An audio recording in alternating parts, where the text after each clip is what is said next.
everyone, my name is Rebecca Lacreta, and I'm here to talk to you about studying in Albany, New York at the College of St. Rose, and more specifically regarding studying in the United States in general.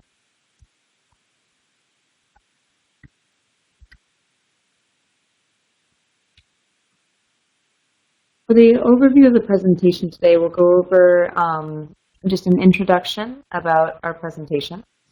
And then I'll discuss some United States cultural information that's really important for international students to consider before studying abroad or enrolling in a university in the United States.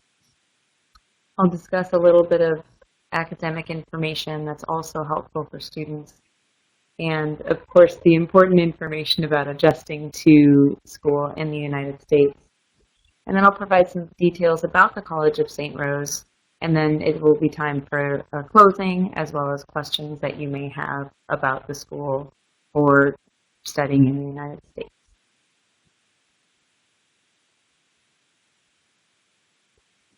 So a little bit about me and my school. My name is Rebecca Lacreta. As I said, I am the Assistant Director of Study Abroad at the College of St. Rose. In 2009 until 2010, I taught at a Hagwon in Daejeon, and I have lived in Albany for 15 years, so I'm very familiar with the area, and I'm excited to share it with any students who are interested in coming to the area. The College of St. Rose is a small private school located in the city of Albany, New York, which is the capital of the state of New York. We engage motivated undergraduate and graduate students in rigorous educational experiences, and we have a 1:13 faculty to student ratio. Students really enjoy having small classes and getting to know their professors, and we're also located in a very convenient place. We have great weather most of the time, and we are located a short drive to Boston, New York City, and Montreal, all of which can be reached in about 3 hours.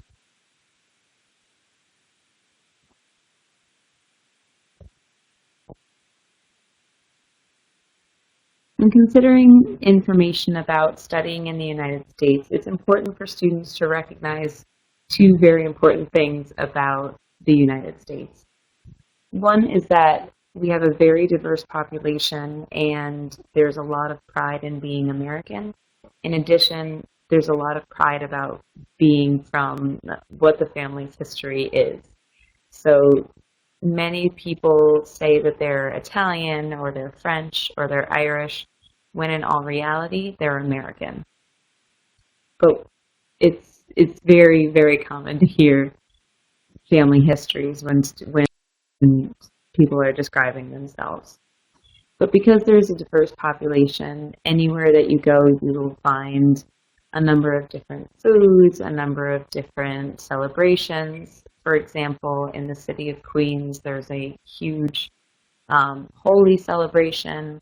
There are a number of Lunar New Year celebrations around the country, and students can really get engaged in the culture because of the diversity. Some cultural information that's important for Korean students especially is some of the values that Americans have that can impact their academic experience. For example, there's a high value in the United States about individual achievements.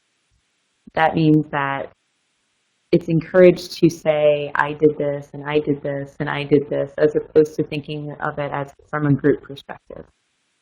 So students do their homework individually, students do presentations individually and with groups, but there's a lot of pride in that as well. So the whole point in being American and being proud of that is individuality. There's a high celebration of individuality more than the group processes.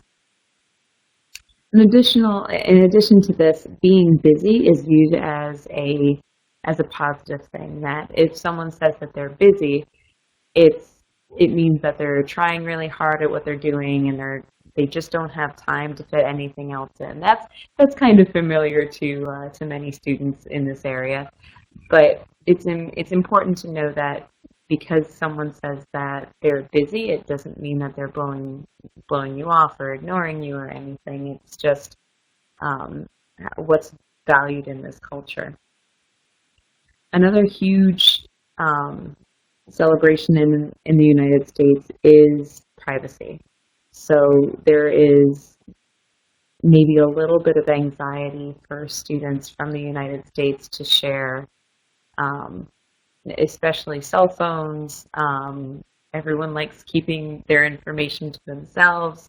Perhaps they share information on Facebook or any social media platforms, but when it comes to individual objects or anything that someone owns, there's a lot of value to that, and it's part of the culture, definitely. Something else that's really important is competition, and that we believe that drives our economy. So there's a value in having, for a game, for example, there are winners, there are losers, and even in classes, there's competition between students to get the perfect grade and the most attention from the teacher. It's a very competitive culture, and to prepare for that in advance is really beneficial. Additionally, there's a lot of value in equality. Even though there's an individualism and individuality, there's still the view that everything has to be equal and everyone has to be treated with equality, even though everyone's individual. It kind of doesn't make sense, but this is just a huge part of the culture and part of the adjustment that students need to think about when preparing to go to the school, any school in the United States. So teachers will try, and teachers and parents will try really hard to treat all of their children or all of their students equally, even if they have favorites. Another thing that's helpful to know is time. Americans like to have their own time to themselves, but also there's a view that there's never enough time to do everything. This again goes back to the whole being busy and always being busy and the value that we put on that. And one more that's sometimes a little uncomfortable for students, for any international students in the United States, is the idea of comfort and the value of comfort in the United States. For example, many students wear sweatpants and sweatshirts to class and don't really dress up in order to go, especially to college classes. Maybe after college there aren't as many sweatpants around, but there are many students who believe that their American classmates are not taking the material seriously because they aren't dressed appropriately, but that's just an accepted part of the culture, especially at bigger schools where almost all of the students can be seen wearing the school shirts and sweatpants that are around. And finally, one thing that's not on the slide is Americans are typically very direct in their conversations and like to have a yes or no answer. But that's what makes the United States quite fun to live in. So next we have some information about academic information for the United States. We'll just wait for it to come up on the screen.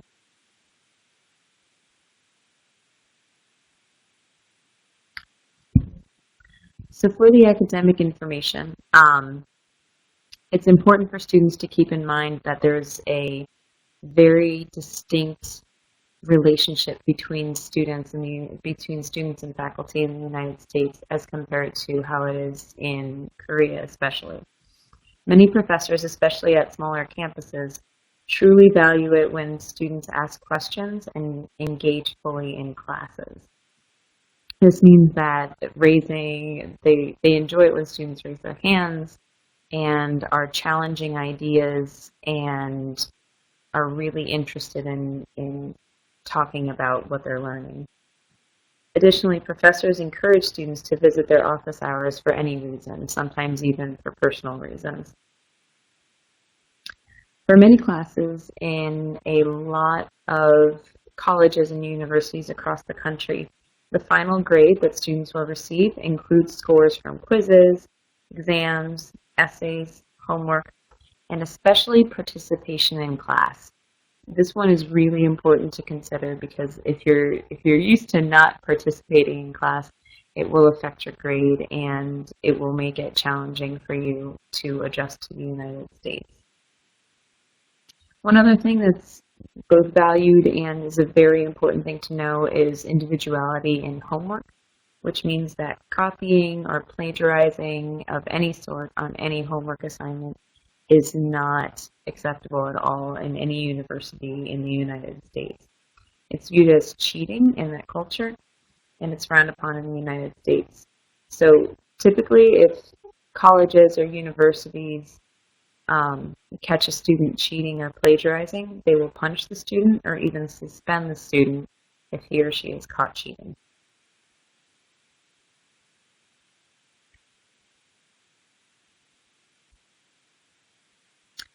So when you are enrolled as a student in the United States, first of all, congratulations. That's a very exciting, something that's very exciting.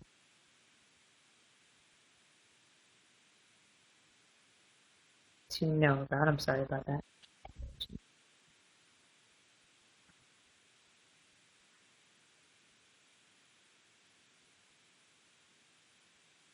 So to better adjust in the United States, we always encourage students to join clubs or organizations because that will really help you feel like you're a part of the community on the campus.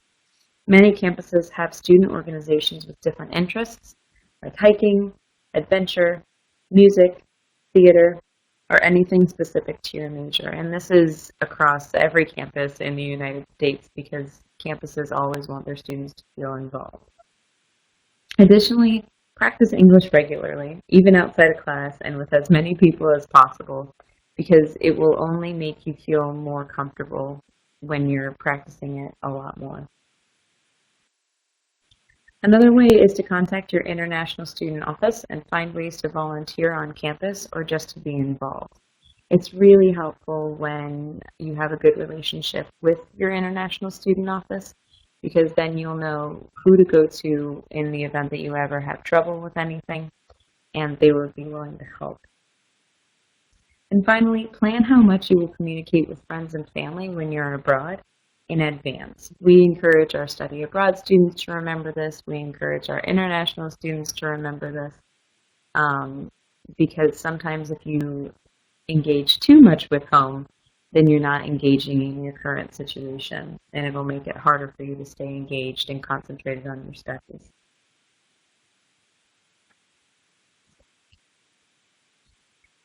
So moving on to specific details about the College of St. Rose. As I said before, we're a small liberal arts college, and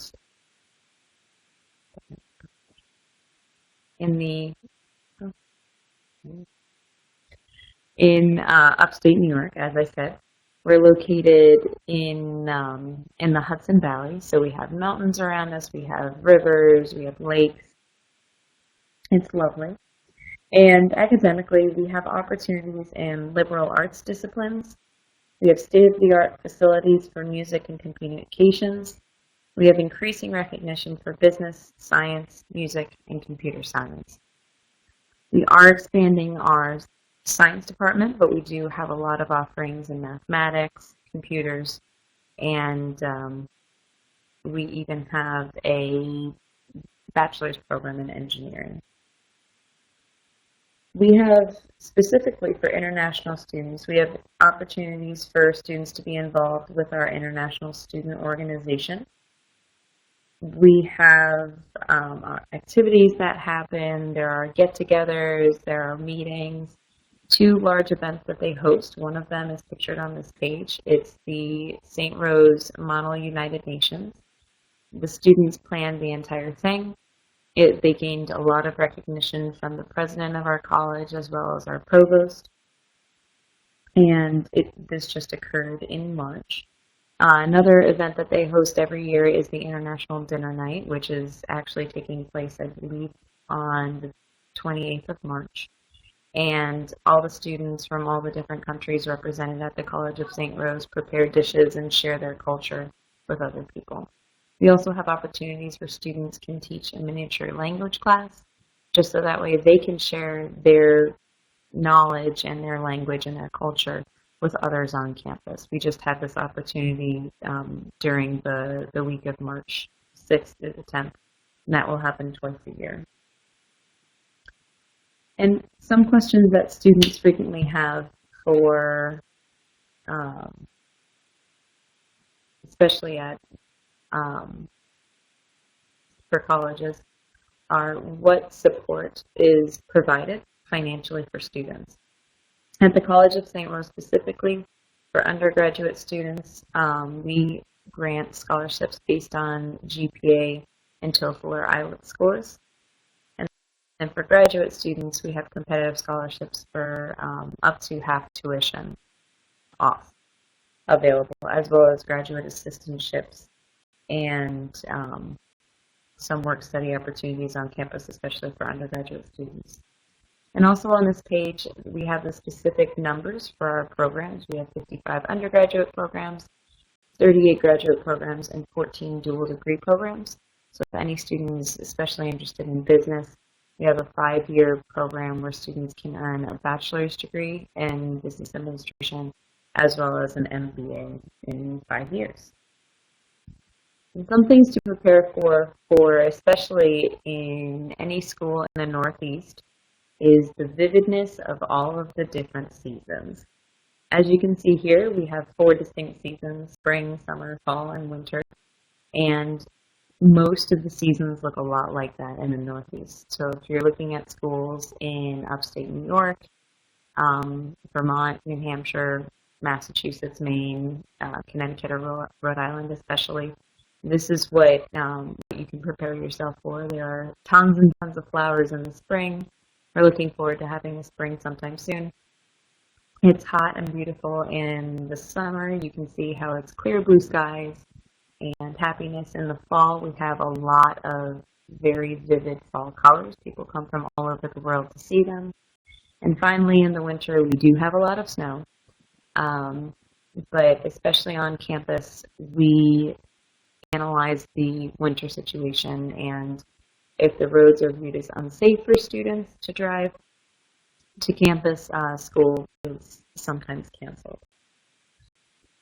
So I did speak before about how students should always remember to reach out to their international student office when they get on campus, because that's who you should be contacting in the event of a challenging situation, or if you're ever having any questions about what to do, or is this normal, or even we had a student come in one week who had her debit card eaten by an ATM, and our director ended up helping her. But all of the international student offices really appreciate their international students and value them and you, and want to be as supportive as possible.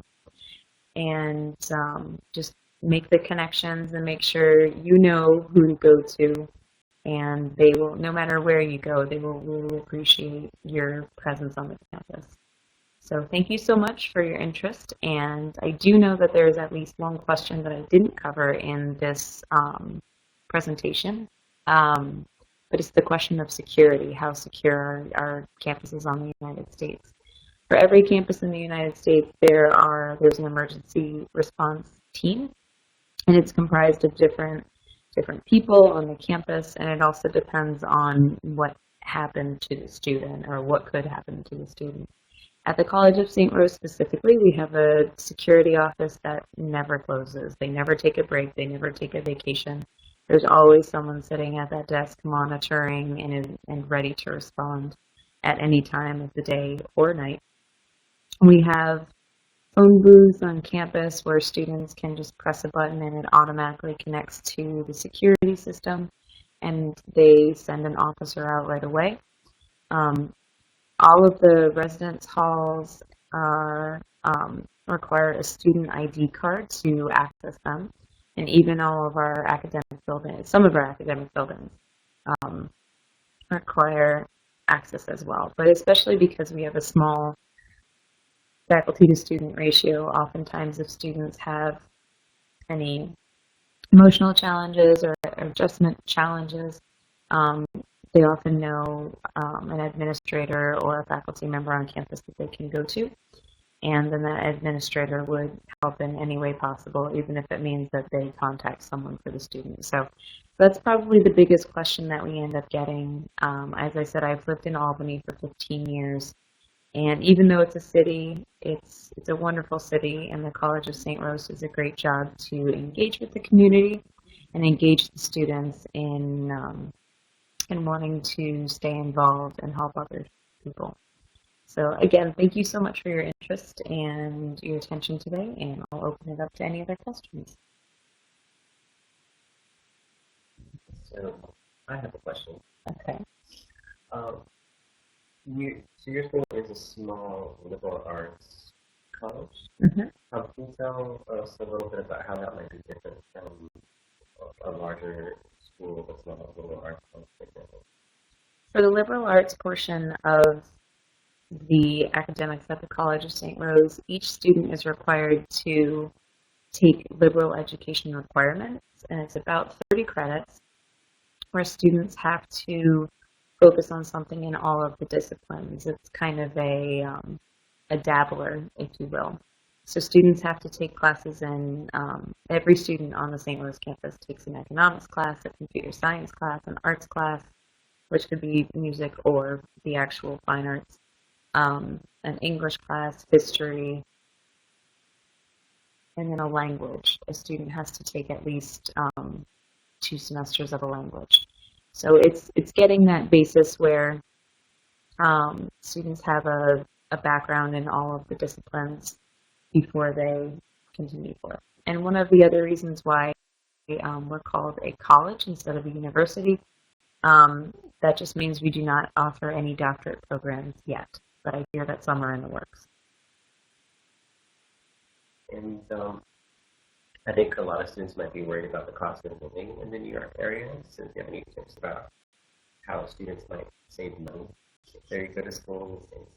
That's a great question. And many people in the United States are also trying to work on decreasing housing costs.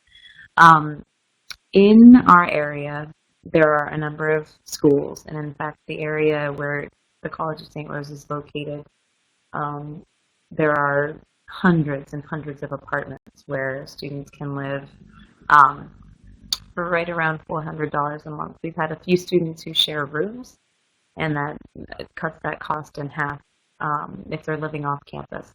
But all undergraduate students, especially first-year students, they have guaranteed housing on campus, and we have a number of our students who take advantage of that. And then, again, students are eligible to apply for work-study positions. There's no guarantee that they will get them. That can help defray the costs. If students really like working with other people and being bubbly and outgoing, there's also the opportunity of applying to be a resident advisor, where they can have their housing costs decreased. So those are some of the things that students can do, and I know that some of the students end up doing that. And one last question: if students wanted to find out more about the College of St. Rose, where can they go to get information? We have information on our website, either www.strose.edu, or even looking up the College of St. Rose. We have a number of hits for that. And they can always feel free to reach out to us at either international@strose.edu by email, but we always encourage students to look at our website as well as our college blog, because those are stories from students by students, only edited for grammar and only on occasion content. Thank you. So I told you so, I told you so, I told you so, I told you.